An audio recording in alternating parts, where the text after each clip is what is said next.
Hey guys, tonight we're plunging headfirst into the ink-stained, scroll-stuffed world of Byzantine bureaucracy. Yep, it's as glamorous as it sounds. You're waking up in Constantinople, capital of the Eastern Roman Empire, and let's just say, you probably won't survive this job without either a neck cramp or a slow existential crisis.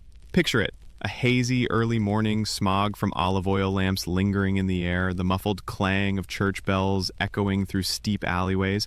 You got the soft rustle of pigeons above, and the even softer dread in your chest because today, like every day, you work for the Empire, in an office, with paper, endless, soul-eating paper. So before you get comfortable, take a moment to like the video and subscribe, but only if you genuinely enjoy what I do here. Drop your city and time zone in the comments. I want to see how many of you are falling asleep across the world tonight. Now, dim the lights, maybe turn on a fan for that soft background hum, and let's ease into tonight's journey together. You're late. Again, the candle you meant to relight has long since guttered out. You're yanked awake by the clanging of your upstairs neighbor's chamber pot being dumped out the window. Constantinople, city of enlightenment and frequent splash zones. Groggy and slightly damp, you shuffle across the creaky floor of your rented upstairs room, pausing to locate both your shoes and your will to live. Today, you're scheduled for another full shift in the anaphora office, which sounds majestic, but is basically where petitions from provincial landowners go to die. Your job, review appeals, decode bureaucratic Greek, and make sure some farmer in Bithynia isn't trying to scam the empire out of a barley tax. Again. Historians still argue whether the Byzantine bureaucracy was truly efficient or simply designed to confuse everyone into passive compliance. One thing's certain, it's very, very good at killing time. You yank on your dull blue tunic, the color of middle-ranking civil servants, not noble enough for crimson, not low enough for brown, and check for ink stains from yesterday. There they are, right under the armpit. Great. Your belt is twisted, your sandals are mismatched, and your breakfast is 3 olives and a sip of leftover mulled wine. Perfectly miserable. Perfectly Byzantine.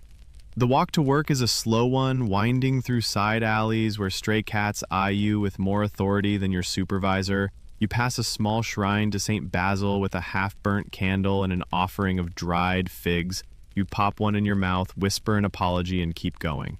As you approach the vast bulk of the imperial offices, stone arches, flaking mosaics, the smell of moldy papyrus, you begin to hear the familiar sound of public misery, the thwap of sandals on stone, the muttered curses of tax collectors, and the droning chant of a record keeper reciting names from a census list that no one asked for.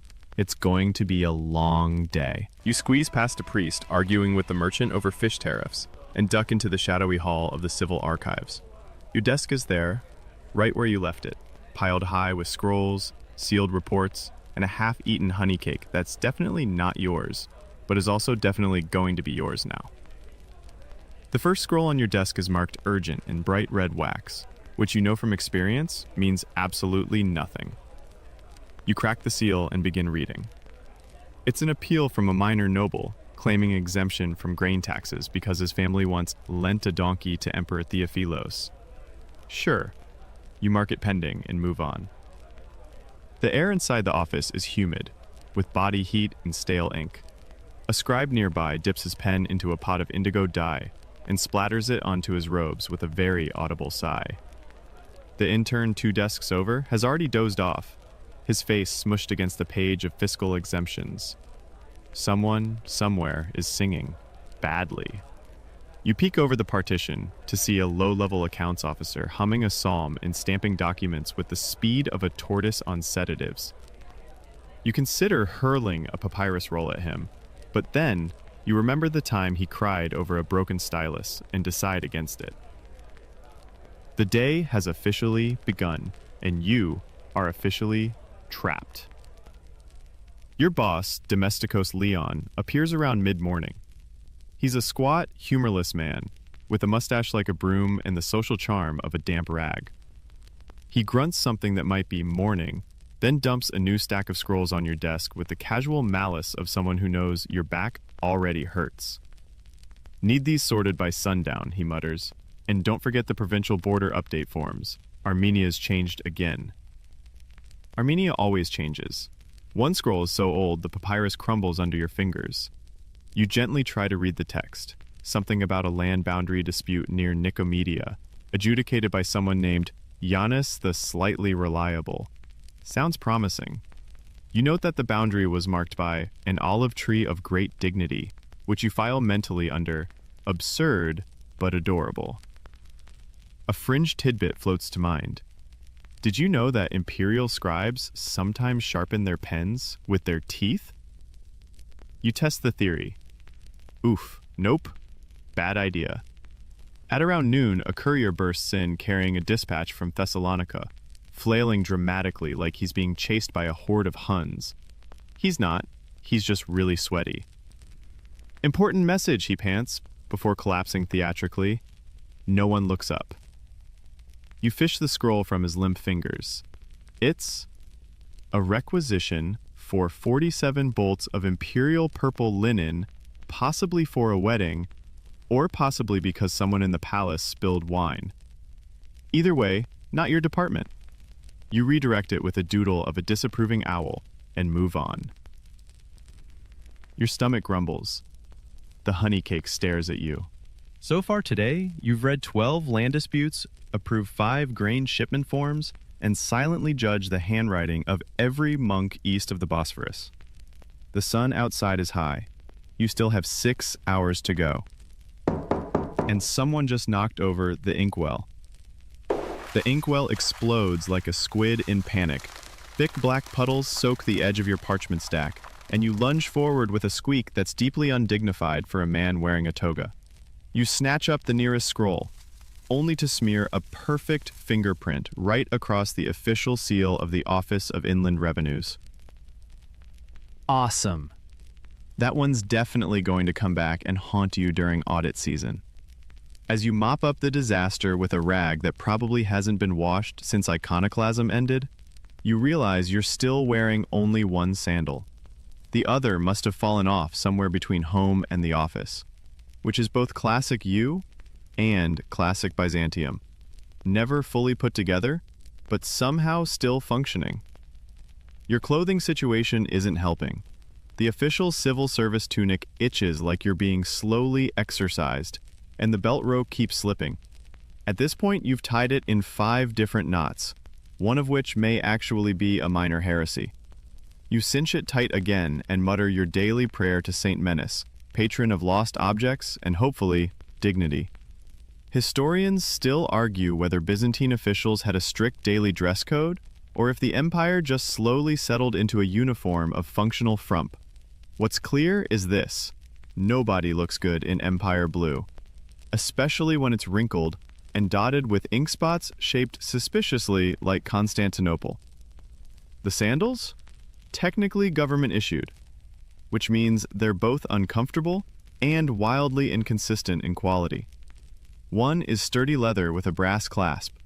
The other feels like it was made from chewed goat hide and sheer spite. Together, they form the official footwear of civil despair. Still, you press on. You can hear the rhythmic stomp of the palace guards changing shift outside. More majestic than you'll ever be, even on your best day. And a snide voice at the desk behind you starts gossiping again. It's Nikitas. Of course it's Nikitas. Did you hear, he stage whispers, loud enough for an amphitheater, that the notary of licenses has been caught misfiling his receipts? On purpose, to delay the quota. You sigh. Nikitas lives for this. He's one of those coworkers who thinks working in a crumbling imperial bureaucracy is the same as being in a political thriller. He leans over your partition, somehow already holding a fig. I give it a week before he's reassigned to pigeon inspection duty. He smirks. Some of us are trying to fix the empire, you murmur. He pretends not to hear, and starts telling you about his cousin, who once saw the Empress's servant at a bakery. Scandalous. Meanwhile, you flip open. You stare at it for 10 long seconds. Blink. Move on. A side note. One obscure record mentions that Emperor Constantine VII insisted all official reports be written in uncial script only, the slowest, loopiest, hand-cramping style known to man. You've trained in 3 different handwriting styles and still can't read your supervisor's notes half the time. Honestly, you're beginning to suspect Leon just doodles fish whenever he forgets how to spell monastery. By mid-morning, the corridor outside has erupted into quiet chaos. Some minor official's toga has come undone mid-conversation and is now wrapped around one ankle like an ancient Roman fashion statement gone horribly wrong.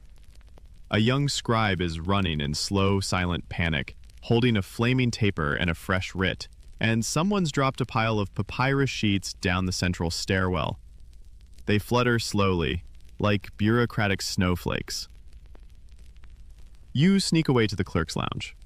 And by lounge, you mean a cramped stone alcove with a cracked basin, a stub of soap, and a single fig tree drawn on the wall with charcoal. There's also a bench that smells like vinegar and despair. You sit. The robe rides up again. The imperial office diet is bare bones. If you're lucky, someone brings in sesame biscuits from the market. If you're unlucky, like today, it's just dried fish and an oil-soaked bean paste that smells like it was fermented under a bishop. You nibble anyway. Your body has mostly forgotten what flavor is. A pale shaft of sunlight filters through a stained glass slit, warming the tip of your scroll case. It's almost peaceful. Until the door creaks open and 2 junior officials burst in, arguing furiously about whether wax colors have legal implications. They do, the first one insists. Red is for emergency notices. Since when? The second counters. Purple is royal. Red is just dramatic. You slide sideways on the bench and pretend to be part of the furniture. This is what passes for office culture here. Mild food poisoning, chronic ink stains, and ongoing debates about administrative chromatics. In an ideal world, this would be the point where someone offers coffee. But this is 10th century Byzantium. You'll settle for rainwater and dreams. You head back to your desk just in time to find a new pile of scrolls waiting, delivered by an old courier who looks like he was born during the reign of Heraclius. He doesn't say anything, just raises an eyebrow and shuffles off, his knees popping like castanets. You sit. Again. The tunic bunches up. Again. And then you spot it. A form stamped with an imperial eagle, which either means something major is happening, or someone just used the fancy seal because it was lying around. You crack it open like it's a cursed relic. Dozens of scribes across the empire will now need to send updates to every rural village, from Edessa to Ephesus. You whisper a prayer for the future poultry-related appeals you'll have to process. You know they're coming. They always come. Nicetas leans over again. I give it 3 days before someone tries to claim a rooster as a religious official, he smirks. And you laugh. Just a little. Because it's funny. Because it's true. Because you know deep down that it's probably already happened. You stare at the chicken tax notice for what feels like a full minute. The wording is vague, bureaucratic, and somehow deeply threatening. All live poultry transactions within imperial limits shall henceforth be taxed at a rate commensurate with volumetric evaluation. Volumetric evaluation. For chickens. You're not even sure how to measure a chicken's volume. Do you dunk it in water like a squawking amphora? Before you can spiral any further, your nostrils twitch. That smell. It's back. Boiled ink and soggy parchment, the perfume of your profession. Somewhere in the building, a clerk must have reheated yesterday's ink in a brass pot. The acrid scent of old gall and vinegar wafts through the corridor, mingling with damp scroll glue and the faint ghost of mildew. You fan your sleeve in front of your nose like a noblewoman at a fish market. Welcome to the Byzantine civil service, where the paper is sacred and the ventilation is not. Your desk is now surrounded by a fortress of scroll tubes, each one labeled with a wax seal and a vague title like Boundary Revisions, Northwestern Themes, Volume 57B, or Urgent, Tithes. The third one just says Mysic Livestock Incidents. You don't want to know. As you open a scroll from a magistrate in Antioch, a droplet of ancient ink flakes off the corner and lands in your tea. You drink it anyway. That's where you are now, spiritually and physically. The content of the scroll is worse than the taste. A long, meandering land dispute between two cousins fighting over a fig orchard and the right to use a particular goat path. The testimonies have been transcribed in such tiny, cramped handwriting that you squint until your forehead folds like parchment. At one point, the scribe seems to switch to a regional dialect of Greek that even the translator clearly gave up on, because halfway through someone has written ? Clarify later, in the margin. Spoiler, they never did. You rub your temple. A drop of ink falls from your hairline onto the scroll. It looks like punctuation. You leave it. Historians still argue whether the Byzantine system was over-centralized or just aggressively perfectionist. One camp says it was obsessed with micromanaging everything from boat taxes to monk beard length. Another says it was simply ahead of its time in regulating chaos. Both agree on one thing. It produced a lot of paperwork. There's a knock at your partition. You glance up. A junior courier, probably 12, maybe 13, stands there holding a leather document pouch with a nervous expression and ink on his teeth. He says nothing, just holds it out like a peace offering. You take the pouch, open it, and pull out a single form, still damp from rain or tears. Hard to tell in this job. It's a reassignment order. You are now responsible for processing an additional district, Outer Chalcis and adjacent marshes. Terrific. You now officially cover the muddiest region in all of Thrace. You sigh loud enough that Nikitas actually looks up from filing his gossip scrolls. Marsh duty? He asks. You nod. He winces, gives you a pity fig, and goes back to pretending to do math on a broken abacus. Midday hits like a dropped amphora. Somewhere above you, pigeons are cooing on the windowsill, or possibly fighting over a forgotten crust. You can't tell. You lean back in your stool, which creaks ominously, and gaze around the office. Across from you, a board assistant is carving a tiny face into the end of a wax seal stick. Another one is using their stylus to scratch death to paper into the underside of a scroll tube. It's not even subtle. That tube will be mailed to the eastern provinces tomorrow. You feel it coming. The existential dip. The dreaded moment every day when you question everything. Your career, your choices, your persistent scroll rash. You stare into space for a solid 5 minutes, watching a cobweb sway in the corner, and listening to the sad scrape of parchment being unrolled too many times. And then, salvation. Well, sort of. A messenger bursts in, breathless and disheveled, holding a bright blue scroll tube. Blue means palace. Blue means important. He trips on the doorway, nearly drops the scroll, and slams it onto your desk like it owes him money. Priority, he pants, and runs off. You crack the seal. The scroll inside is fresh, sharp-edged, and smells faintly of rose water and stress. It's a report from a provincial commander complaining that his district has received 3 different versions of the same census list, all with different totals. One version says there are 87 taxable families. One says 113. The third simply reads, "Ask the monk." You do not want to ask the monk. The commander has written in angry capital letters, "I cannot tax phantoms. Send help." You write back in the approved diplomatic tone. "Thank you for your concern. Your report will be reviewed by the prefect of census consistency in due time. In the meantime, please refrain from public executions or goat-based retaliation." You file it under "Too Weird to Solve," also known as the entire drawer. Fun fact, one obscure entry from the records of the theme of Opsikion suggests that once, an entire village inflated its You check the time, not with a clock, those are for churches and astrologers, but by how far the shadow has crawled across your filing shelf. You still got a few hours before lunch. You hear a sneeze, loud, wet, unapologetic. You glance left. A courier is sniffling, rubbing his nose with the edge of his tunic, and placing a stack of wet scrolls directly onto the document table. "Oh no," someone whispers. "The mildew prophecy is fulfilled. The mildew prophecy was foretold, though preferably not so moistly." A chorus of groans rises from your neighboring desks as the courier, still glistening with his own nasal rebellion, drops scroll after soggy scroll onto the central filing slab. You stare in muted horror. Those scrolls are leaking. A puddle of snot-water ink is blooming under them like a blooming metaphor for institutional decay. Niketis, ever the drama scribe, gags audibly. You step forward, gingerly, like the floor might collapse under the weight of collective despair, and attempt to salvage what you can.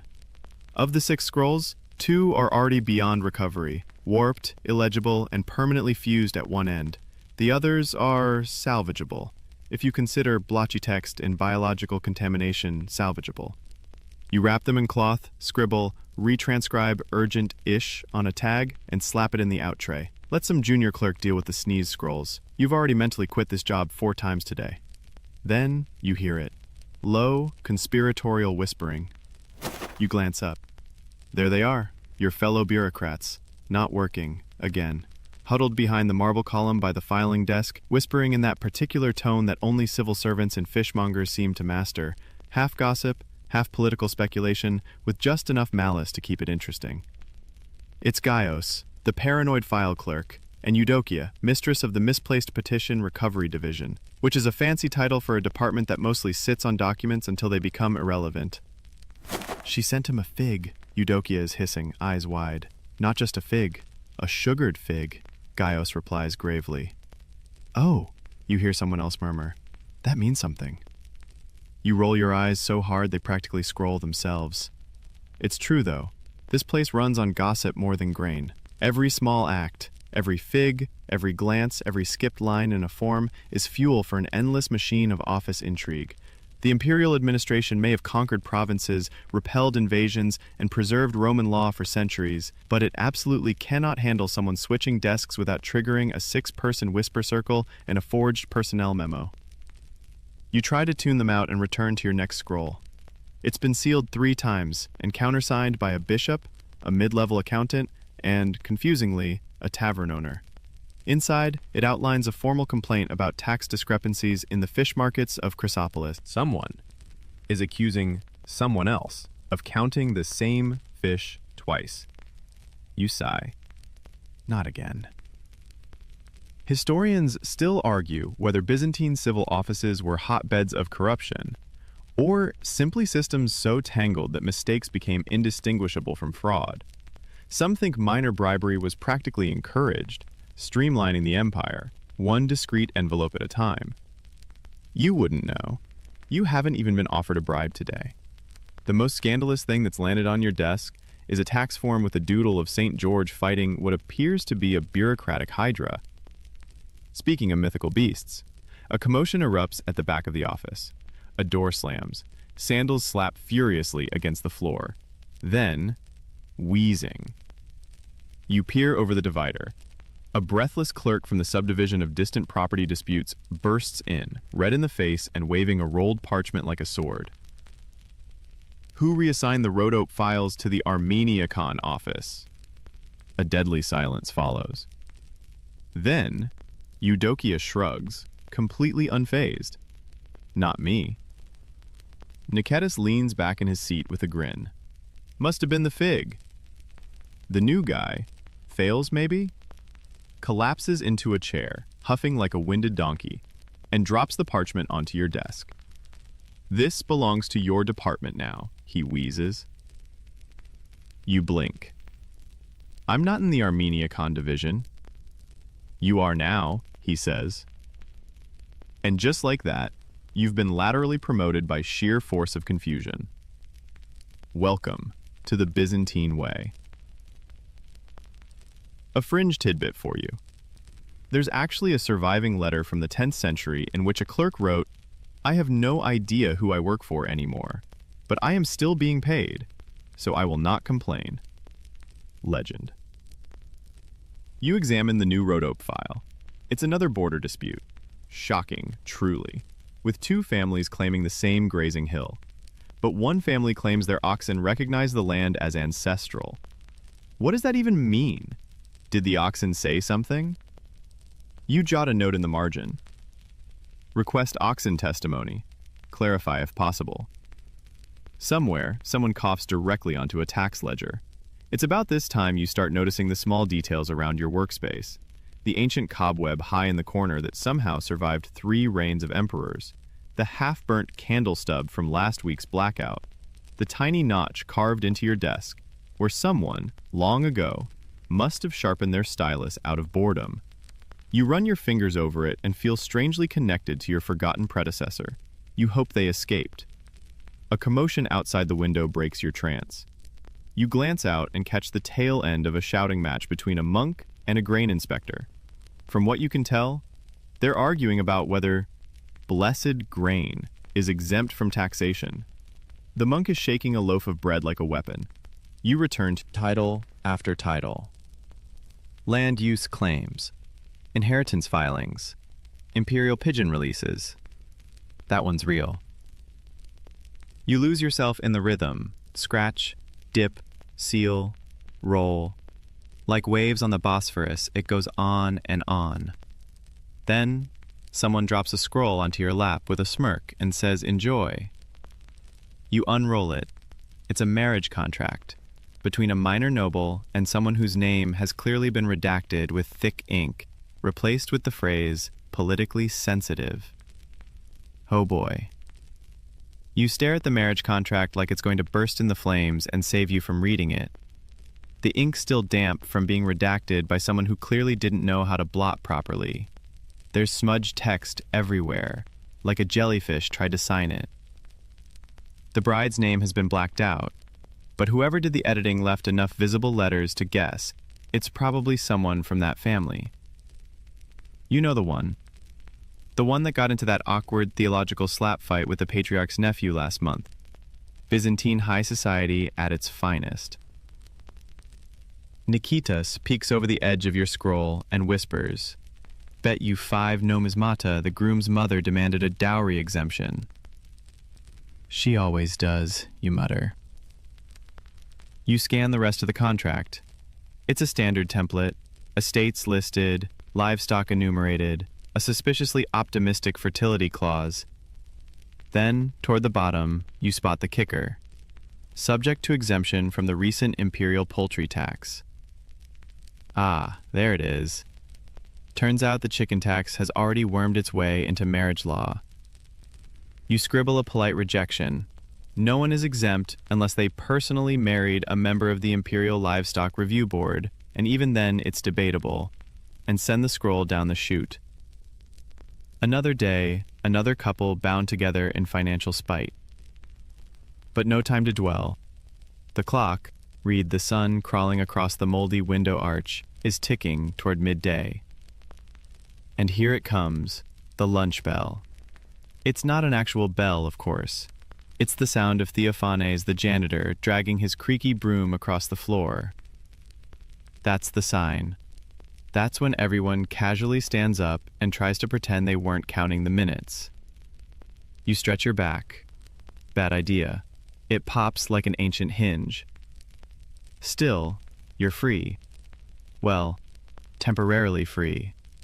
You grab your coin pouch and your lunch token, a thin piece of wood that smells like dried soup, and follow the trickle of civil servants down the hallway. The mess hall is located 2 floors down and smells like someone roasted a pigeon inside a damp boot. Historians still argue whether Byzantine office workers had a regulated lunch schedule or just operated under whoever yells the least gets to eat first. Today, it seems to be the latter. You squeeze into the communal bench between a tax adjudicator. On the table in front of you, a wooden bowl of lentil stew, 3 olives, and what might generously be described as bread. Mikatos plops down beside you, already mid-story. And so she tells the census clerk, "That's not my cow. That's a gift from St. Nicholas."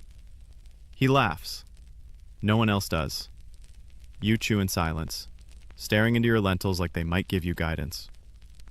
Across the room, a heated debate erupts. "You can't tax the church," someone yells. "I'm not taxing the church, I'm taxing the bakery behind the church," another voice snaps. "But the bakery is operated by monks. And they sell custard pies. That's not charity." You sigh and sip your vinegar wine. It burns slightly on the way down. but at least it's a distraction from whatever that thing floating in your soup is. You poke it. It pokes back. Suddenly, a young intern crashes onto the bench beside you, flailing out of breath and holding a stack of crumpled forms like he just fled the siege of Nicaea. "They're arguing about the Latin seals again," he gasps. You groan. Here we go. The seal debate is eternal. It erupts roughly once a month, and it's always the same. Some departments still use Latin phrasing on official stamps, while others insist on Greek. Every time it turns into a screaming match about tradition, translation, and whether Rome technically still exists. You whisper, "Let it die." He looks at you, wide-eyed. "They're saying Latin is more binding." Mikatas snorts wine through his nose. Fun fringe tidbit. One surviving office memo from the early 900s reads, "Henceforth all seals shall be in Greek, except those deemed too old to be changed, too holy to be challenged, or too confusing to decipher," which basically means, do what you want, just stop writing memos about it. You wolf down the last of your bread, which mostly resembles a flat pebble that's been kissed by yeast, and stand up. Lunch is over. Not by rule, but by collective exhaustion. Everyone's eyes glaze over at the same time, and you shuffle back to your desk like a line of doomed turtles heading for another scroll tide. Back upstairs, your ink has crusted into a paste. You stir it gently with your stylus and say a small prayer to the saints of legibility. The air's thick now. Someone lit a beeswax candle that's mixing with the ink fumes. You're either slightly inspired or slightly hallucinating. Hard to say. And that's when it happens. A courier slams into the partition beside you like a bad omen on sandals. He's holding a new dispatch, chest heaving. "Urgent," he wheezes. "It's from the Department of Grain." You take it with a nod and immediately regret opening it. The scroll is enormous, triple sealed, smells like barley. Inside, a formal protest against the chicken tax. Again. This time, it's from the Grain Logistics Council, who claim that taxing chickens reduces egg output, which reduces... The logic is shaky at best, but the council has teeth, and more dangerously, clerks, who know how to write really long memos. You're going to have to respond. Carefully. You grab a new parchment, smooth it flat, and begin. To the esteemed and ever-flourishing Department of Grain. While we understand your noble efforts to ensure the imperial diet remains firm and regular, you pause. That sounds weird. You cross it out. The rest of the response takes you 20 minutes, 3 drafts, and 1 minor outburst where you throw a wax seal across the room. It sticks to the janitor. He doesn't blink. Your head hurts. Your sandals are sticky. Your lentils are staging a comeback. And the afternoon has only just begun. You stare blankly at the half-written letter to the Department of Grain, wondering if they'll notice you referred to their latest memo as egg-centric. You leave it in. If they're going to hurl bird-based logistics at you all day, you're allowed 1 terrible pun. Maybe even 2. A shadow crosses your desk. Nikitas, again. His arms are folded, his expression conspiratorial. "You coming to the hallway today?" You blink. Why? He leans in. They're arguing. Again. You sigh. Who? Fiscal registry versus ecclesiastical exemptions. He grins, like he's announcing a chariot race. Someone tried to classify a bishop's villa as a public bathhouse. You push your chair back. You've earned a break, or at least a change in the flavor of misery. The hallway outside the record offices is long, echoey, and absolutely not meant for public debates. But it's where all the best chaos happens. 2 clumps of bureaucrats are already squaring off under the flickering torch sconces. On one side, Marinos from the registry, armed with a fistful of tax codes. On the other, Sister Philophia, a sharp-eyed nun with the confidence of 5 legions and the scroll receipts to back it up. "It is not taxable," she's saying, in a voice that cuts stone. "It's a spiritual retreat." Marinos, undeterred, waves his papers. "It has a heated bath and 3 lemon trees. That's not spiritual, that's leisure." You sip from a chipped clay cup someone left on a windowsill. The wine inside tastes like regret, but it dulls the headache. This is the Byzantine Empire at its most Byzantine, where a monastery can be a spa, a bathhouse can claim saintly immunity, and a lemon tree might trigger a full-scale audit. Sister Philophia, unblinking, says, "I will escalate this to the Patriarch." Marinos counters, "I'll escalate it to the Urban Sanitation Board." And a collective "ooh" echoes down the hallway. That's the nuclear option. The Urban Sanitation Board keeps records on everything, and they're not afraid to weaponize mildew reports. Historians still argue whether religious property exemptions were a practical necessity or a loophole so wide with unusually pious chickens. The argument fizzles into bitter muttering. You wander back toward your office, half watching a junior scribe try to copy a property register with one hand while eating a pomegranate with the other. Spoiler, it's not going well. Back at your desk, you find a new scroll has arrived. It's anonymous. That's never good. You unroll it with the delicacy of a man diffusing a beehive. Inside, in beautifully stylized uncial script, is a single sentence. Who decided to reassign all the barley forms to me? No name, no signature, just pure, inky rage. You scribble, "not it," in the margin, and toss it into the internal complaint box, which is just a drawer labeled, "definitely not the incinerator." You consider sneaking away. You really do. But just as you're about to make a run for the archive room and hide behind the map shelves, your desk receives another delivery. It's thick, rolled tightly, smells faintly of cloves and passive aggression. You brace yourself. Inside, a full 14-page fiscal report from the outer themes. You skim the summary and feel your stomach drop. They're requesting a revision of the imperial measuring units again. Again. They claim the current standards don't account for mountain air density or wool fluffiness ratios. The Ketis leans over and mutters, "Didn't they try to measure goats in handfuls last year?" "They called it organic counting," you mutter. He cackles. You do not. A fringe tidbit? One surviving rural report actually includes the phrase, "Our wool is heavier in the heart and should be weighed accordingly." That's not accounting. That's poetry. You're not qualified for poetry.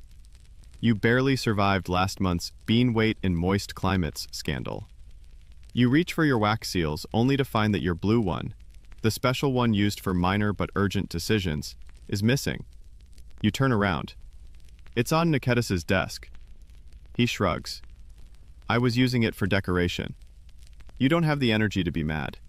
You just take it back and hope it's not stuck to old cheese again. The day drags. Slowly. You process a land deed with 4 different signatures and a footnote accusing someone of sorcery, standard.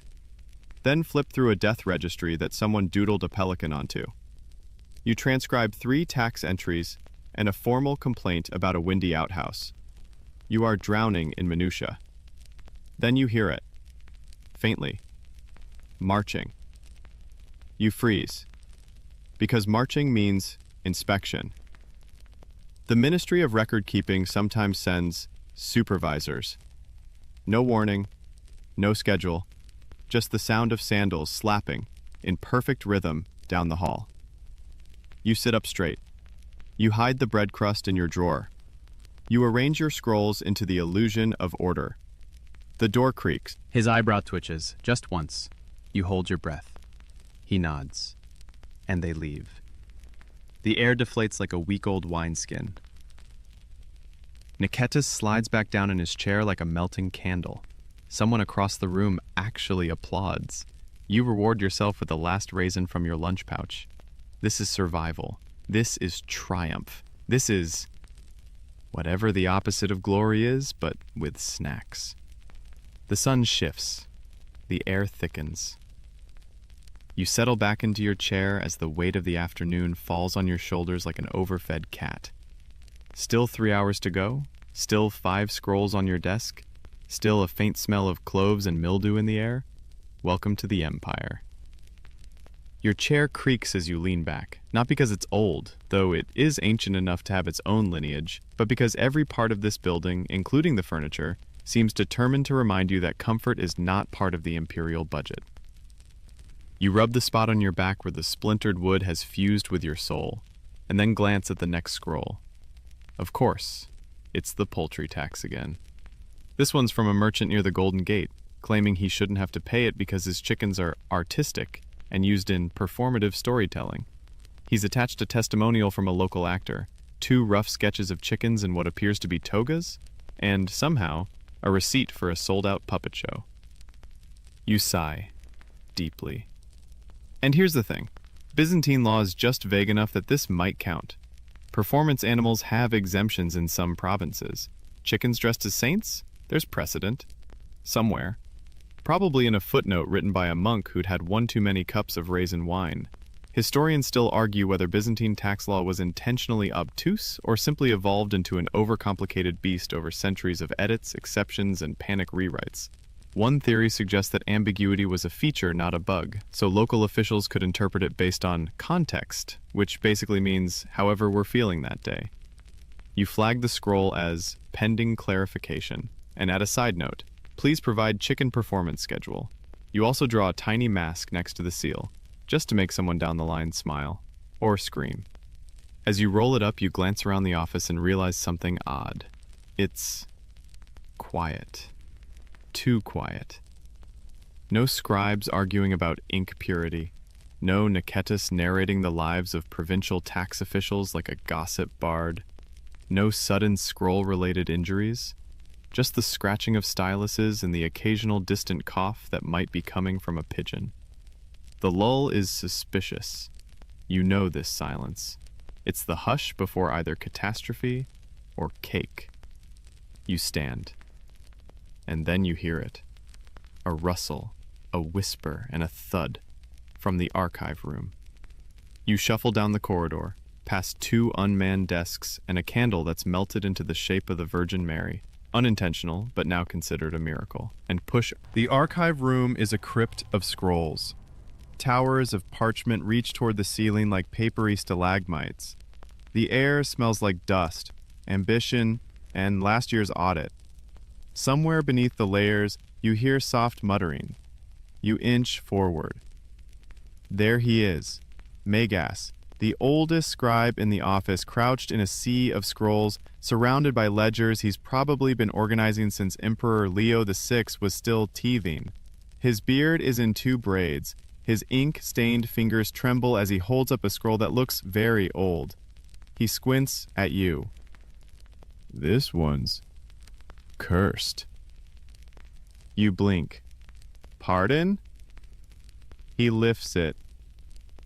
Every time someone tries to file it, they either misplace it, misread it, or accidentally catch fire. Accidentally catch fire? Once, he says solemnly. Just once. But it happened. You take the scroll gingerly. It's from 843 CE and appears to be a tithe dispute involving icon painters, a jealous monk, and one very confusing fish market. There's a note on it that simply says, "Do not process after Lent." You hand it back. Let's just shelve that one permanently. He nods, reverently, and mutters a prayer in Old Church Slavonic. A fringe historical note. Some archivists genuinely believe scrolls could be cursed. Not metaphorically cursed, literally cursed. There's a 9th century memo from a cleric in Cappadocia warning others not to touch a certain tithe register, lest their crops fail and goats speak in riddles. You wish you were kidding. You shuffle back to your desk, passing the window just as the sky starts to darken with incoming clouds. Perfect. Rain. Because what's a Byzantine workday without humidity and the smell of wet parchment? You resume your tasks. Scroll after scroll, each one somehow worse than the last. A widow from Thessaly demanding her dowry be refunded in goats because they were superior goats. A noble's cousin requesting a tax deduction because he now identifies as land adjacent. A monastery submitting a receipts ledger that includes miraculous wheat appearance as income. And then the scroll. It's red-sealed. Palace-level urgent. You exhale slowly and open it. It's a requisition list. For candles. Specifically, 49 ceremonial beeswax candles, each of exact height, weight, and sanctioned scent, to be delivered to the imperial chapel by first light tomorrow. The document includes 6 diagrams, 2 conflicting measurements, and a footnote that simply reads, "Do not disappoint her radiance." You consider crawling under your desk and living there now. Historians still debate whether the Byzantine imperial household actually used this many candles, or whether candle requisitions were just a long-running imperial inside joke. Some records suggest the empress once had an entire archive lit purely by candlelight for aesthetic reasons. Others claim half the candles were redistributed as unofficial bribes. Either way, someone has to copy this order 5 times, translate it into ceremonial Greek, and attach it to a requisition chain involving no fewer than 3 supply clerks and 1 monk with a cart. Guess who's the lucky first link? You mutter something inappropriate in Latin and start drafting. While you write, the storm rolls in. Rain patters against the window with growing intensity. You can hear someone cursing as they scramble to pull scroll crates away from the leaky ceiling tile near the east wall. Nikitas returns, soaked, holding a soggy appointment notice. "Found this outside. It says you're due for a review." You blink. "A performance review." He nods, dripping. "Today. Like, right now." You look down at your soaked tunic, ink-stained hands, and 5 unfinished scrolls. Of course. You smooth your hair, grab your least wrinkled parchment, and make your way down the corridor toward the Office of Bureaucratic Evaluations. Every step squishes. Every squish sounds like failure. You knock once, twice. "Enter," says a voice that has never once smiled. "Here goes everything." You step into the Office of Bureaucratic Evaluations, like a man walking into his own lightly scented funeral. The room is too clean, too organized. The scroll racks are perfectly aligned, the seal stamps are sorted by imperial priority and color-coded with suspicious precision. A bowl of dried figs sits untouched on the edge of the desk, intimidating in its neatness. And behind that desk, sharp-nosed and sharper-eyed, is Eupraxia. Your supervisor, your nemesis, your nightmare in human sandals. She doesn't look up as you enter, just gestures vaguely toward the bench across from her with the air of someone summoning a pest control team. You sit. The bench is narrow, deliberately uncomfortable, and appears to be designed to discourage confidence. Your knees knock together, the cushion squeaks ominously under your weight, like it knows you haven't filed that overdue seal ledger from Cappadocia. Eupraxia finally raises her gaze. It lands on you like a tax notice. "Well," she says, in a tone normally reserved for diplomatic condemnations. "Let's begin." She flips through a stack of parchment with the kind of deliberate slowness that makes you want to scream, cry, and confess all your sins to a passing priest. "You've handled 3 dozen filings this week," she begins, tapping the stack. 17 of them involve livestock." You nod. "It's poultry season." "Yes," she says. "So I see." She flips to the next scroll. "Explain this line. Chicken performance schedule pending." You clear your throat. "It's part of a tax exemption appeal. A merchant is claiming his chickens are performers." She looks at you for a long moment. You're pretty sure she doesn't blink. "Is this a documented classification?" "There's some precedent from the Thracian circus registers." Her quill hovers, poised between commendation and involuntary transfer. "And this," she continues, "this requisition for ceremonial candles?" You nod again. "Palace dispatch, very urgent." "I counted 6 versions." "Yes, I had to cross-check scent specifications with the monk who..." She waves a hand. "I'm not interested in the monk." No one ever is.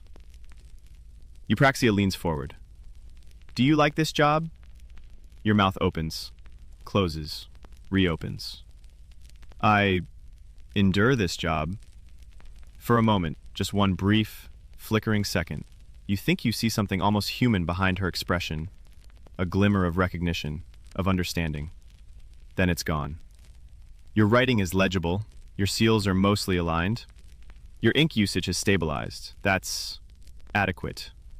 She taps her stylus against the scroll. But you're still behind on the Eastern Marsh type audit. I've been reassigned 3 times this month. Excuses are not scrolls, she says. They hold no value here. You resist the urge to roll your eyes hard enough to dislodge a retina. Instead, you nod. Again. So much nodding. She holds it between her fingers like she might flick it into a fire. Then, without ceremony, she drops it into your lap. Continue as you were, she says. Dismissed. You stand, bow slightly, and back out of the office like a man who just survived a lion petting zoo. Back in the corridor, you exhale. Deeply. You didn't get reassigned to chicken inventory. You didn't get conscripted into the pigeon census. You're still here. Still surviving. Niketis is waiting by your desk. How bad was it, he asks, nibbling on a crumbly biscuit that smells faintly of despair. I only lost half my dignity, you mutter. Nice. He raises his biscuit in solemn toast. You return to your scroll pile. It has not shrunk. In fact, you're pretty sure it has grown. New forms, fresh complaints, a papyrus strip with a stain that looks suspiciously like jam. You pull one scroll from the middle, read it, blink. It's an official request to verify the authenticity of a plague exemption charm, worn by a local baker who claims her bread has never gone moldy thanks to holy crumbs. You stare. Then, you begin drafting the reply. The Office of Official Amulets does not currently recognize bread-based prophylactics, but thank you for your culinary devotion to public health. You seal it, you move on. Another scroll. This one from a provincial judge who insists that recent tax assessments unfairly penalize those with more windows. He believes glass is a symbol of moral clarity and should be rewarded with fiscal leniency. You consider it for half a second, then write back. Your appeal has been filed under seasonal lunacy. A fringe tidbit, there's a real record of a magistrate requesting tax exemptions for his goat sheds because he decorated them with religious icons. He argued the goats had developed a contemplative nature. The empire is vast. The empire is weird. You rub your eyes. The sun's already sliding down past the palace rooftops, casting golden light through the murky windows. It hits your desk at just the right angle to highlight every single scroll you haven't touched yet. You don't panic. You don't cry. You just accept. This is the Byzantine condition. Niketis taps your shoulder. Want to join the others in the courtyard? You blink. There are others? He nods. Some of the junior clerks are playing Name That Heresy. First to misidentify 3 doctrines has to write tomorrow's incense inventory. You glance at your pile. You glance at the window. You stand. Let's go. As you pass the main corridor, you see 2 monks playing chess with broken wax seals. A pigeon sits atop the scribe ledger shelf, smug and unchallenged. Someone's left a note pinned to the office suggestions box. Fewer chickens, more wine. You step into the courtyard and let the fading sunlight warm your face. For one glorious moment, you remember that you are not a scroll. You are a person. And tomorrow, you will once again refuse a tax appeal involving sainted goat. You return from the courtyard with a stomach full of watered wine and a brain full of theological misfires. Niketis had confidently declared that monophysitism involved only eating one type of fish, and the junior clerk who lost the game is currently sketching how many fingers of incense qualify as a handful. You feel almost refreshed. Almost. Back at your desk, a fresh batch of scrolls has arrived like a bad harvest. You didn't even hear the courier. They must be training them to materialize. You sit down, adjust your tunic, and brace for round 3, or possibly 5, of the never-ending bureaucratic coliseum. The first scroll is deceptively small. You unroll it slowly as if it might explode or insult your lineage. It's from the Office of Weights and Sacred Standards. Of course it is. They're upset, again, that regional inspectors are using slightly different measurements for taxation based on which province they're in, which official is present, and how humid it is. They've submitted a 16-point complaint, complete with diagrams comparing imperial standard loaves to actual bread submitted from Cappadocia, which appears to be more air than food. You rub your temples. You remember this fight. It never ends. Historians still argue whether the Byzantines had a truly standardized system of weights and measures, or if it was more of a polite fiction everyone agreed to pretend was enforceable. Some evidence suggests that the actual standard loaf was locked in a vault and never shown to anyone, just to avoid arguments. Genius, honestly. You draft a reply on reflex. In light of regional inconsistencies, we recommend loaves be weighed post-baking but pre-blessing to avoid spiritual inflation. Use the marble balance scale when possible. And please stop sending bread samples by pigeon. They do not survive the journey. You seal it with your now slightly lopsided wax stamp and file it away. Next up, a scroll from the Imperial Court's Entertainment Office. That's rare. You open it with curiosity and just a dash of dread. It's a requisition for temporary exemptions for 3 mimes, 2 acrobats, and a donkey that allegedly plays the lyre. They're being sent to perform for a feast honoring St. Thecla's miraculous rainstorm, and the office is requesting clearance so they don't have to pay performer taxes for the donkey. You stare at the scroll for a moment. A mime, an acrobat, and a donkey that plays the lyre. You begin writing before you even finish laughing. Performance exemption granted for duration of the St. Thecla festivities. However, any musical claims involving animals must be demonstrated in person before the Ministry of Audible Miracles. Fringe tidbit of the day. Byzantium was nothing if not flexible. As you finish sealing the mime donkey scroll, Nikitas leans over with a fresh piece of chaos. Someone's lost the Thracian census ledger. You blink. The Thracian ledger? He nods.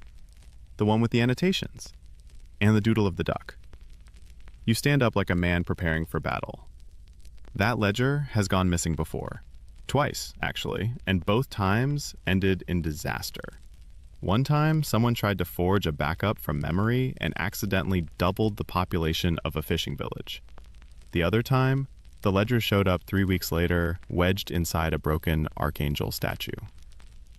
You round the corner toward the storage room, heart pounding, and immediately run into Eudokia. She's sitting cross-legged on the floor, surrounded by scrolls, calmly eating honeyed almonds. "I didn't lose it," she says before you say anything. "You're sitting on it." She looks down, shrugs. "It was soft." You extract the ledger with all the dignity of a man pulling a baby out of a basket. The duck doodle is still intact. You cradle it like a sacred relic and march it back to your desk, victorious and slightly sticky. Once seated again, you return to your pile. The next scroll is, oh no, a map correction request. These are the worst. You unroll it with the trembling resignation of a man entering a room full of cats while wearing fish shoes.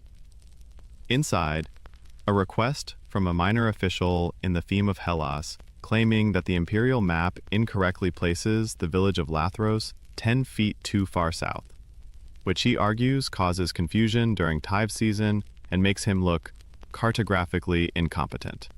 He's even included his own map, drawn by hand, featuring 3 olive trees, a bathhouse, and what looks like an aggressively smiling donkey. You write back, your concerns are noted. Please refrain from redrawing imperial maps with livestock-based landmarks. Official placement of Lathros shall remain as is, until further cartographic clarification from the Ministry of Directional Affairs. You tuck it into the outgoing scroll pile and sigh. Again. There's a knock at your partition. You look up. It's the monk from earlier, the one who's always hovering near the archives, the one who once tried to submit a hymn as a tax receipt. He holds up a scroll. This one's odd. You take it. It's thick, heavier than it should be. You unroll it slowly and blink. Inside is a complete handwritten play, in poetic verse, starring Emperor Constantine VII as a tragic hero trying to organize a census while being thwarted by talking goats, cursed paperwork, and a ghost who only speaks in Latin legal codes. You look up. The monk is grinning. I call it the Scroll of Sorrows. Think the Empress would sponsor it? You hand it back. The flicker of oil lamps now dances on every wall. Shadows lengthen. Your scroll pile finally, mercifully, starts to shrink. One more form. A weather complaint from a grain inspector in Galatia who claims the clouds are personally conspiring against me. You nod, slowly. Aren't they always?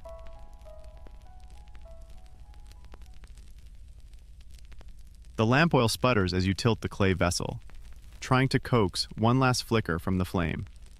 The light wobbles. So does your grip on reality. The last hour of the day is a cursed time, where time bends, ink smudges itself, and every scroll feels longer than the Alexiad. You press on. Next scroll, a double-entry tax audit from Charcian. You read the first line, and immediately wish you hadn't. It's written in such ornate script that it looks like the writer was trying to seduce the parchment. You squint. The numbers don't add up. According to this audit, someone paid 3 times the tax for owning exactly 0 pigs, but claims a refund for 5 pigs. There's a diagram of pigs, not numbers, and beneath it, a note in the margin. Drawn from memory, pig count may vary. You stare at the scroll and contemplate how many careers have ended in a pig-related scandal. Niketis leans over. Pig refund? You nod. Better than last week's eel subsidy mix-up. You shudder. The eel incident. Historians still argue whether Byzantine dietary taxes were actually enforced or simply existed to give bureaucrats something to write about while avoiding actual math. What is known? The eel was taxed as both fish and luxury good, unless smoked, in which case it was briefly exempt as a preserved blessing. You're not sure who came up with that, but you're pretty sure they now haunt the inkpots. You write back. Pig tax overpayments require physical verification of absence. Please provide signed affidavit from local swineherd confirming total piglessness. Scroll sealed. Sent. You wipe your brow. The heat from the lamps makes the air feel like soup. Your ink is drying faster than your patience. Still, you reach for the next scroll. This one's smaller. Handwritten. Frayed at the edges. Inside. A complaint from a tax official whose office ceiling is apparently leaking wax. Not from candles, from bees. Wild bees. Who have moved in and established a monastic hive. He's included a rough drawing of the beehive, nestled beside a crucifix, and labeled it Blessed Buzzing Sanctuary. You consider forwarding it to the Department of Natural Omens, but then you remember. It was disbanded after the goat comet panic. You write back anyway. While we appreciate the symbolic resonance of divine bees, please... You both lose a full minute to silent laughter, the kind that only comes from surviving a workplace built entirely out of scrolls, prayers, and bureaucratic delusion. Then, inevitably, your moment of joy ends. A junior clerk slams into the partition wall, panting like he just ran from the walls of Theodosius. "Emergency!" he gasps, holding up a bundle of papers. You snatch them with the reflexes of a startled goat. Inside, a notice of upcoming inspections. Imperial inspection. Not just the normal patrol. This one involves someone with authority. You glance at the margin. The inspector's name? Irenaeus Komnenos. You choke a little on your own breath. Not because you know him personally, but because everyone knows him. Komnenos is a legend in the civil service. He once ordered a tax office shut down for filing by candlelight during daylight hours. He insists on silence during audits. He's nicknamed the unblinking scroll. He's due tomorrow. You scan the notice. He wants ledger reconciliation from the past 3 months, documentation of every seal used in the past 10 days, dust reports from the archive room, a sample of morale strategies. You look up at Niketas. Do we have morale strategies? He thinks for a second. Does pretending to be dead count? You snort and begin organizing. First, the seal ledger. Then, cross-referencing requisitions.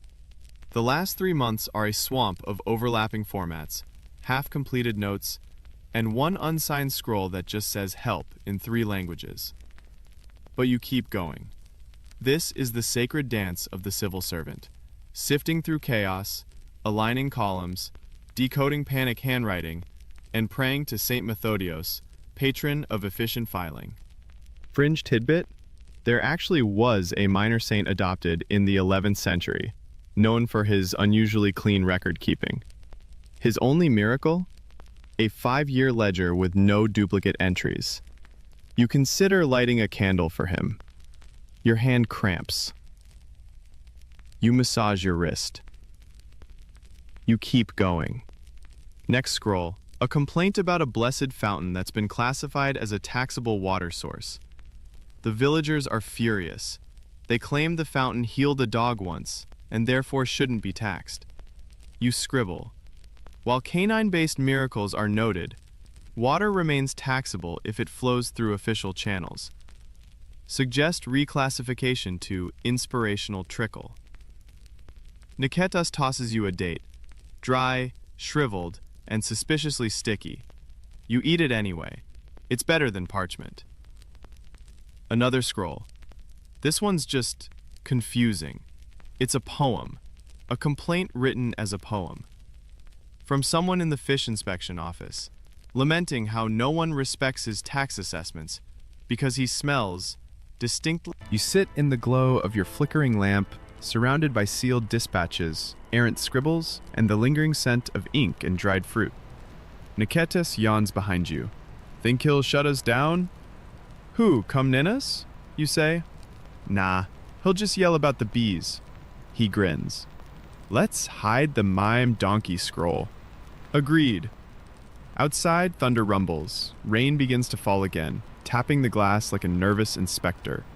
You stretch, pop your back, and rise. Another day of imperial bureaucracy, filed, sealed, and survived. The morning arrives like a slap from a damp sandal.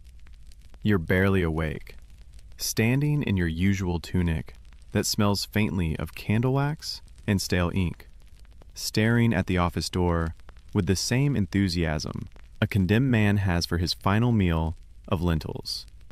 Behind that door, Erinaios Komninos, the inspector, the man, the myth, the aggressively punctual legend. You haven't even sipped your morning barley brew when you hear it, the sound of his staff tapping rhythmically against the corridor tiles, announcing his imperial presence like the world's least whimsical parade. Tap, tap, tap. Niketas hisses from behind the scroll racks. He's early. Of course he is. You straighten your posture. You smooth your tunic. You remember to breathe. And then the door opens. There he stands, tall, stone-faced, in a robe so precisely folded, it might have been ironed by angels. No jewelry, no flair, just the cold gaze of a man who dreams in tax codes and finds joy in margin alignment. Inspection, he says flatly. You nod and gesture to the prepared desk of doom, where you've laid out the seal logs, ledger copies, and a decoy scroll labeled Emotional Inventory, in the hopes of confusing him. He doesn't laugh. He sits. Komninos begins the review without ceremony. His quill, black and sharp, glides across the parchment with the precision of a blade. He asks no questions. He simply reads and marks and occasionally sighs, like he's disappointed not by errors, but by your existence. You hand him the scroll detailing your use of 3 blue wax seals for urgent inter-office humor relief. He doesn't blink. He moves on. Niketas coughs. You glare at him. Then Komnenos speaks. This record, monastic bee relocation, was it approved through appropriate channels? You nod slowly. We tried the Department of Living Saints, but they're still debating the hive's theological implications. He scribbles something. You pray it wasn't transfer to salt mines. Historians still argue whether imperial inspectors like Komnenos had real punitive power or just inspired fear through sheer disapproval. Anecdotal evidence suggests that several provincial officials voluntarily resigned just to avoid having to explain miraculous grain duplication to his face. You slide the incense inventory across the desk. He sniffs, literally. Too much myrrh, he mutters. He's right, but how dare he? Next comes the morale report. You hand it over slowly, knowing full well it's a disaster. It contains a summary of yesterday's heresy guessing game, a sketch of Niketas wearing a scroll as a cape, a list of approved workplace chants including seal it or feel it and audit me gently. Komnenos reads it all, wordlessly, then sets it aside. No mention of standard prayer hour, he says. You clear your throat. We chant internally. He raises one eyebrow, barely. The kind of eyebrow movement that makes entire villages consider restructuring. Outside, the rain begins again, harder this time. The sound slaps against windows like fate being petty. You reach for the final scroll, the archive dust report. It's simple. You even drew a diagram of the sneeze zones. He reads it, nods once. That's good? Then he stands. Silence. You swallow hard. He finally speaks. This office is disorganized, informal, borderline irreverent. You nod, heart sinking. But, he adds, your filing is clean. The numbers match, and I have not found any fabricated goats, this time. He steps toward the door. Just before exiting, he turns. The donkey scroll. Burn it. You nod quickly. Already done, sir. Liar, he mutters, and walks out. The door closes. You collapse into your chair. Niketas peers over your partition like a curious weasel. Did we pass? You shrug. We exist. That's enough. He throws a stale biscuit at your head. Survival is victory, my friend. You eat the biscuit. It tastes like success and dust. The rest of the morning flows in a surreal haze. After Komnenos, everything else feels like a warm bath of mediocrity. You review 3 more land assessments, one scroll claiming a vineyard has moved 5 meters due to seasonal plate shifting, and a complaint from a monk who says his fellow brother keeps hiding olives in his sandals. You respond with your usual grace. Relocate the vineyard cartographically. Do not relocate the sandals gastronomically. Then you file it and forget it. That's your magic trick, turning madness into documentation. By midday, the office is buzzing again. Niketas is reenacting Komnenos' inspection walk using a broken chair leg as a staff. Eudokia is smudging away ink stains using lemon peels. Someone has drawn an extremely detailed fish on the lunch ledger. You sigh, content in the absurdity. Fringe tidbit. There's a fragment of an actual 11th century letter where one scribe thanks another for preserving sanity through irreverent scribbles. Scholars believe it was part of a wider office culture of doodling saints and vegetables to maintain morale. As the hour drags on, the courier returns, sopping wet, clutching scrolls like they might dissolve if anyone looks at them too hard. You wave him in. He drops the batch on your desk and shivers. Storm's getting worse. You glance out the window. The street outside is a river. A man in a tunic and sandals is trying to steer a cart using a curtain as a sail. Welcome to summer, you mutter. You unroll the first new scroll. It's from the Temple Administration Board. They're asking for clarification on whether baptisms held during solar eclipses are subject to additional lighting charges. You don't know what that means. You're not sure they do either. You scribble, please consult the astronomical liturgy calendar. If shadows are longer than the font, fee exemption applies. Nikitas laughs. You make it sound like science. I make it sound like done, you reply.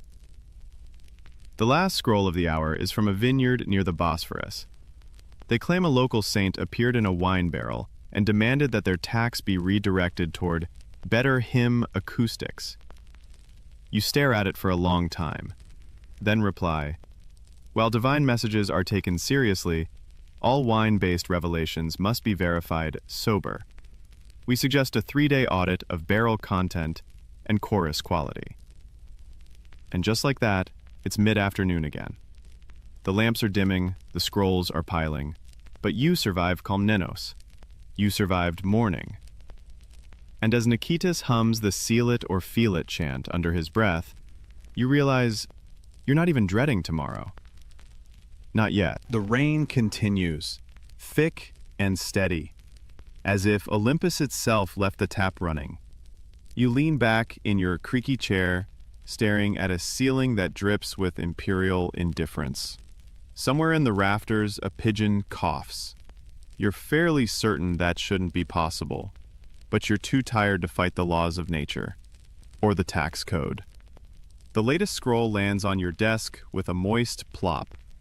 It's from the Ministry of Maritime Affairs, and you already know it's going to be trouble. You unroll it slowly, careful not to smudge the ink or awaken whatever damp demon it may contain. Ah, a shipping manifest dispute. Apparently, a merchant claims that a crate labeled Sacred Scrolls was in fact filled with pickled turnips.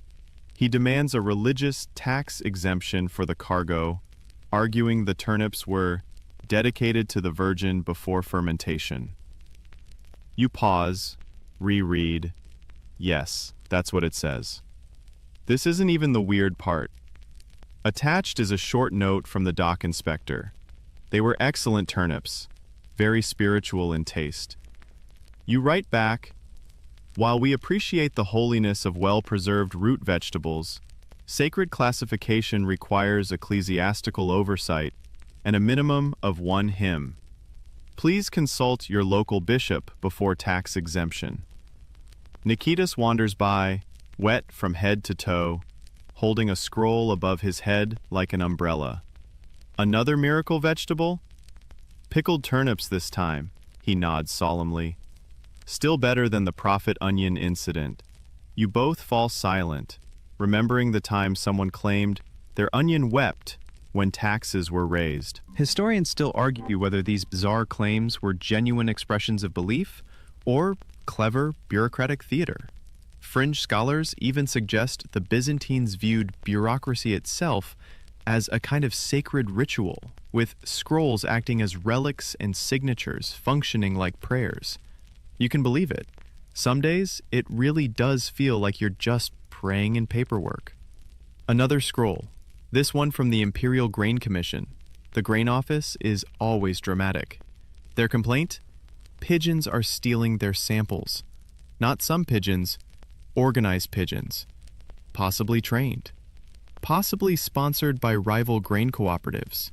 There's a diagram included showing a bird mid-heist. You sigh deeply. Please install netting over the inspection window. Additionally, tax penalties may not be waived due to avian interference unless accompanied by witness testimony and feather samples. You're halfway through stamping the seal when the room goes dark. Not ominously dark, just candle flicker. We forgot to pay the light tithe dark. You grope for a fresh taper and strike a spark. As the flame returns, it casts shadows across the walls like flickering saints. You whisper a quick thanks to Saint Basil the Illuminated, patron of well-lit offices. Nikitas returns holding a steaming mug of something. You hope it's barley tea and not a mistake from the dye shelf again. He slumps into the chair beside you.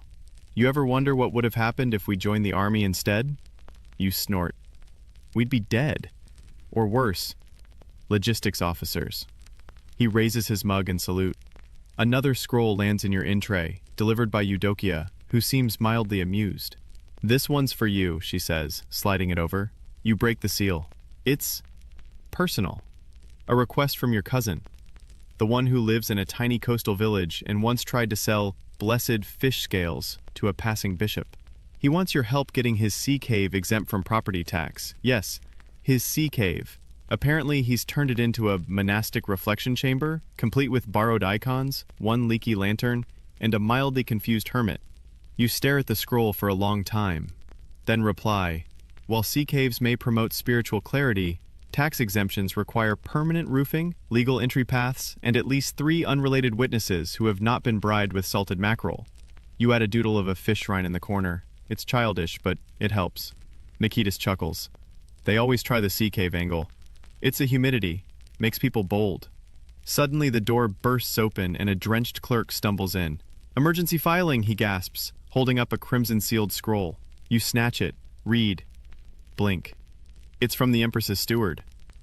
Requesting urgent documentation of all official religious processions from the last quarter, including route maps, priest rosters, incense quantities, and a log of all relics carried, with miracle ratings. You resist the urge to scream. Instead, you flip. Of course you have this data, but it's not organized. Half of it's in marginal notes, some's in the miscellaneous marvels folder, and one parade ended with a relic being dropped into a fountain, so that's complicated. You breathe. You begin. As you scribble, your mind drifts. Not far, just to that relic, the one that fell into the fountain. It was supposed to be the sandal of a saint. The priest insisted it began glowing underwater. The archivist argued it was just reflection. Historians still debate whether this incident marked the beginning of stricter relic handling procedures or the decline of sandal-based worship. You remember the mess, the crowd, the pigeons trying to drink holy water. It was a good day. You finish the log, seal it, dispatch it, and just as you relax, another scroll. This one, however, is short. From Eupraxia. It says, "Reminder, end of season ledger review, this week." You freeze. This means one thing, the big clean. Every quarter, the office must purge duplicates, annotate questionable entries, and reseal anything that looks suspiciously spongy. It's a nightmare of resorting, relabeling, and late-night inkwell accidents. Nikitas groans behind you. Again? Always. He gets up, starts sorting boxes. You follow. The next few hours pass in a blur of parchment, wax, dust, and mild panic. You find 3 missing census slips, a list of banned metaphors, someone once compared the emperor's budget to a leaky barrel, and a note in your own handwriting that just says, "Never trust the baker from Nysa." You don't remember writing it. You believe it anyway. By the time the lamplight starts to fade again, the ledgers are in decent shape. Not perfect, never perfect, but solid. Honest, surviving. And that's what you are too. Surviving. The next morning starts not with a sunrise, but with a gong. You bolt upright on your bench, the same hard bench you fell asleep on 3 hours ago, with a scroll as a pillow and a biscuit stuck to your cheek. Nikitas is already awake, holding a mug of something hot and judging you silently. You blink. Was that? He nods. Eupraxia's gong. She summoned the office. You groan. Didn't even know she had a gong. She borrowed it from the Monastery of Perpetual Timing. Of course she did. You scramble upright, rubbing ink off your face, straightening your robes, and trying to remember if you've done anything recently that could result in public humiliation. Probably. The biscuit falls to the floor with a soft plop. You leave it behind. It belongs to the night now. The rest of the office is gathering in the atrium, dim light filtering in through the slats, casting weird shapes on the floor. Everyone looks sleepy, confused, and mildly guilty, which is standard operating mode for imperial clerks. Then she arrives, Eupraxia, gliding in like a tax audit in human form. She's holding a small stack of scrolls and a look that could curdle wine. She clears her throat. Set has been a complication. The room holds its breath. You consider faking a fainting spell. A recent series of tax exemption requests filed in this office have raised questions at the highest levels. You can feel every clerk turning to look at you, because it's always you. She unrolls a scroll dramatically. Exemption 441. The sacred fungal larder of Mount Olmos. Nicetas hisses, "Oh no." You whisper, "It was a legitimate claim. The mushrooms glowed." She reads the next one. Exemption 447. Divine smoked fish tithes. You raise a finger. "That was Eudokia." She shrugs from behind a scroll tower. "They sang." Eupraxia's eyes narrow. These exemptions were approved without proper secondary clerical inspection. Now the room gasps. That's the bureaucratic equivalent of a trial without incense. She slams the scroll down. You have until the end of the day to produce all supporting documentation. All miracles must be independently verified. No metaphorical weeping, no symbolic flames, and absolutely no tax holidays for sea cucumbers. You're not sure whether to laugh, cry, or spontaneously combust. The rest of the day, a paperwork hurricane. You and Nicetas dive into every corner of the archive, pulling dusty ledgers, miracle logs, monk testimonies, even a receipt written in fish blood. You find a list of approved liturgical foods. You find a banned list of dancing relics. You do not find the documentation for the sea cucumber case. "You sure you filed it?" Nicetas asked. We're a brilliant form of religious integration, or just a loophole race between clerks and clergy.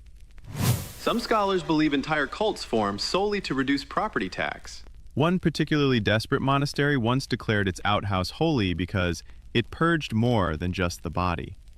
By mid-afternoon, your desk looks like it's been raided by theological raccoons. Scrolls everywhere, wax shavings in your lap, your hands are stained with ink and possibly jam. Then you find it, buried under a pile of monastery inventories, Tucked between a draft census and a complaint about goose choir noise. the original testimony of the Mount Olmos fungi. Signed by 3 monks, stamped by the Office of Subterranean Blessings. You wave it triumphantly. Nicetas cheers. You race to compile everything. Quotes, testimonies, drawings, even a letter from a traveling bishop who felt spiritually nourished by the mycelium. You seal it all in a thick packet labeled Supplemental Evidence, Mushroom Division. You drop it on Eupraxia's desk. She doesn't say anything, just opens it slowly, eyes flicking over each page. Then, without looking up, And the fish? you groan. Back to the archives. Fringe tidbit, there is a real document from a 10th century bishop declaring salted fish an acceptable vessel for divine flavor. He also suggested fish learned humility by swimming together. The empire, in short, was never lacking imagination. You gather 5 testimonies from coastal clergy, 1 tax log showing fish were donated to the poor, blessed by proximity, and an old hymn that mentions salty praise. You don't know what that means, but it sounds convincing. Eudokia draws a small fish wearing a halo, just in case. By early evening, your office smells like anxiety and old ink. Eupraxia reads through the second packet, her expression unchanged. Then she does something you've never seen before. She sets the scroll down. And nods. A full, proper nod, the kind that could shake mountains, Acceptable. she says. You're too stunned to respond. Nicetas gasps audibly. Eudokia starts to clap, then catches herself and pretends she was just stretching. Eupraxia turns and walks away. You sit back in your chair, hard, eyes closed, limbs limp. You saw that, right? You ask. Nicetas leans in. She didn't even write a corrective memo. You think we're, like, okay? No, He grins. but we're not doomed. Close enough. The sun finally pierces through the gray clouds, sending a beam of light through the atrium. Dust floats in it like a slow dance of ash and parchment bits. Outside, the rain has stopped. A pigeon coos gently, perhaps offering its own approval. You lean back, fully at peace for the first time in days. Then, someone knocks at the door. You turn. It's a courier. He's holding a scroll wrapped in gold twine. You stare at the golden twine like it might bite. Palace scrolls never bring good news. They don't use gold thread for congratulations. They use it for drama, for crises, for those thrilling, "You've been volunteered for something" moments that haunt you for months. The courier bows and vanishes, leaving the scroll on your desk like a prophecy. Niketis hovers. Open it. You don't. "Come on," he urges. "Might be another donkey opera." You groan and untie the thread with a ceremonial level of dread. The wax seal is imperial. The script is imperial. The tone is imperial. You read aloud. "By order of Her Most Illustrious and God-protected Majesty Theodora II, Empress of the Eastern Romans, you are summoned to prepare documentation for the upcoming feast of Saint Photios." You blink. That's fine? Wait, no.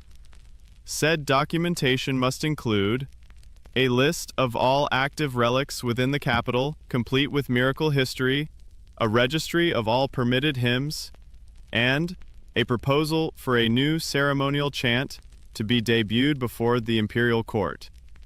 Niketis wheezes. They want us to invent a chant? They want us to invent a chant. You stare at the page. A ceremonial chant. You've never done that. You barely remember half the ones you're required to file, let alone compose new ones. There's a secondary note, smaller, in the steward's handwriting. Her Majesty requests the chant be inspiring yet tax adjacent. You sit in silence for a long, long time. Finally, you mutter, "Let's start with the relics." The relic log is a beast. Relics move constantly, paraded, blessed, stolen, returned, and occasionally misplaced during candlelight vigils. Your registry includes bones, cloaks, sandals, teeth, 3 partial, 1 complete, 2 swords, debatably saint-related, and 1 highly controversial shroud fragment that may actually be a tablecloth. Historians still argue over the authenticity of half the known relics in Constantinople. Some point to trade records showing sacred thigh bones shipped in bulk. Others note multiple churches claiming to possess the only surviving sandal of the same saint. You, personally, don't care, so long as the miracle log is legible. You and Niketis dig into the vault registry. You confirm the following. You try writing a first line of the chant.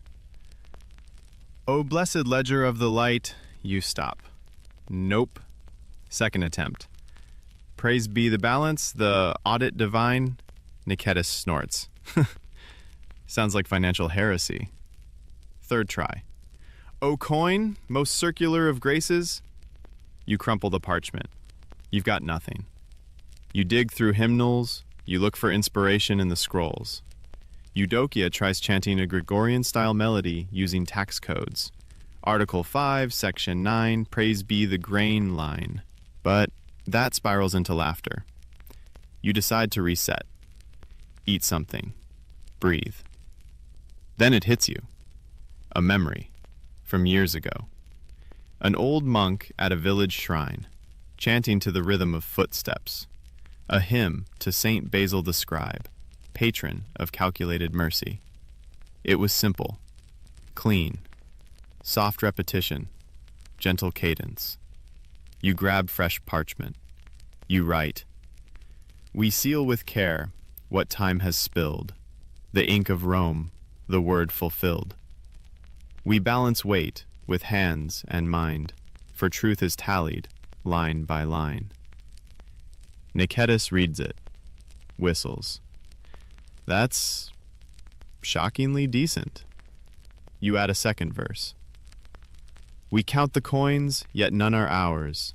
We tally grace beneath the stars. It's earnest, a little cheesy, exactly what the Empress wants.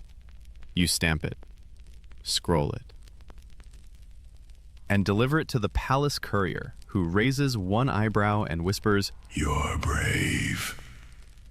Not helpful, but it's done. By the time you return, Eudokia has taken over your desk and is drawing tiny relics with cartoon eyes. Nicetas is humming your chant and adding new verses about paper cuts and quills that break. The rain has stopped again. Sunlight cracks through the atrium roof and glints off the top of your seal case like some tiny halo of validation. You sit. You breathe. You made it through Empress orders, through Euproxia's purge, through miracle mushrooms and fish theology, and that time you almost got audited over ghost pigs. You glance at the pile of new scrolls forming near the door.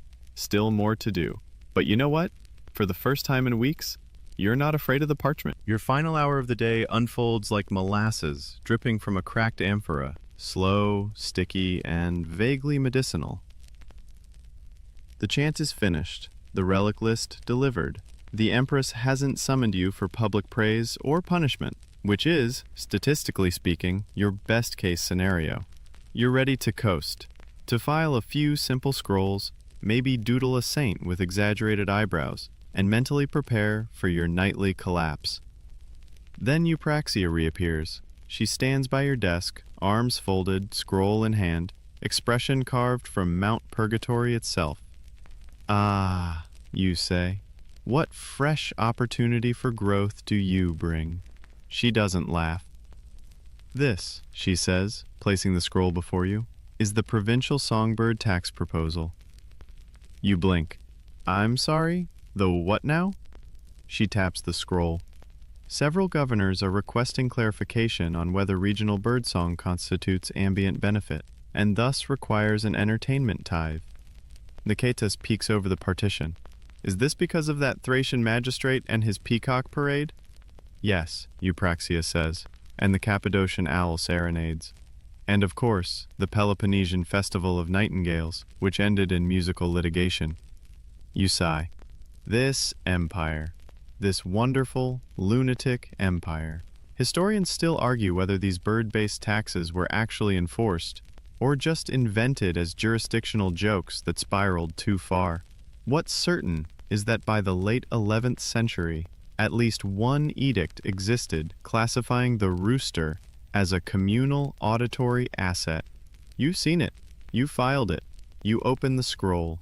Inside, notes, diagrams, a wax imprint of a sparrow's foot, allegedly, and a musical transcription labeled Robin's Lament in D minor. You try not to cry. Birdsong shall not be taxed if it arises naturally from untrained creatures.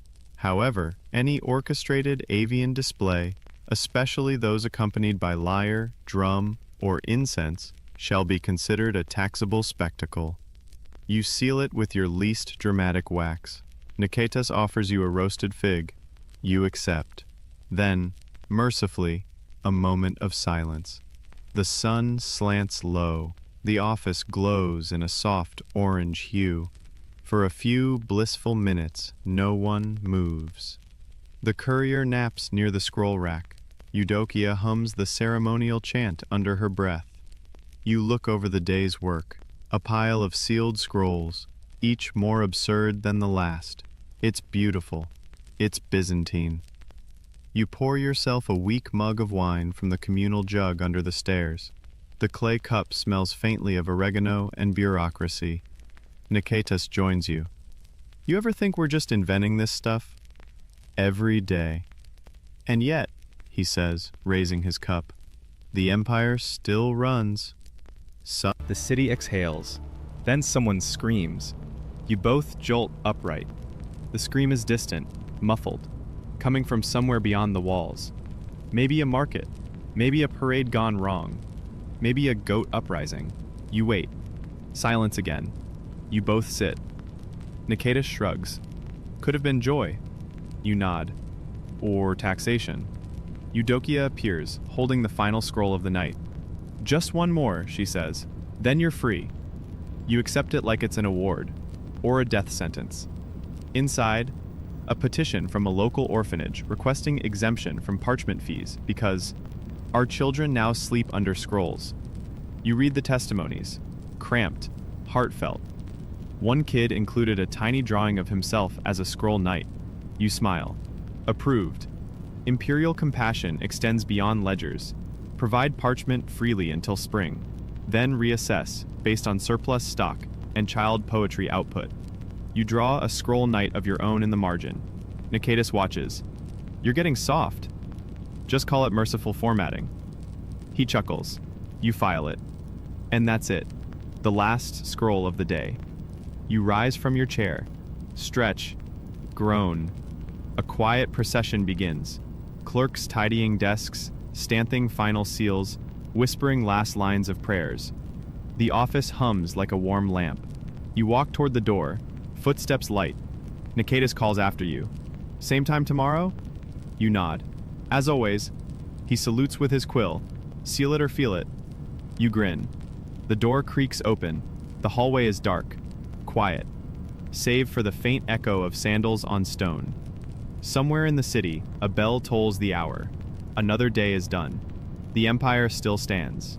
And you, one tiny bureaucrat in an ocean of scrolls, are its quiet heartbeat. You lie back now, letting the sounds of the city soften and dissolve. The footsteps fade. The scrolls are sealed. The ink has dried. The fire, low and flickering in its cradle, casts no more shadows across your walls. Your limbs are heavy, your thoughts slower. And somewhere, in a quiet office beneath a sagging wooden roof, your desk sits exactly as you left it, scented with wax and scribbles, and the faint memory of roasted figs. The storm has passed. The pigeons have settled. The couriers sleep. Maybe the Empress dreams of processions. Maybe Nicetas dreams of dancing quills. You sleep like a stone in the archive vault, warm, forgotten, at peace. The bureaucracy of the Byzantines will march on tomorrow. More scrolls, more relics, maybe another chant, maybe a new tax on clouds. You've survived worse, but for now, the empire has gone quiet. The saints rest, the sea is calm, and somewhere deep in the stacks of this story, you are filed neatly under peaceful sleep. Approved. Breathe. Let the candle flicker once more, let the ink fade, let the parchment curl. Tomorrow is another page,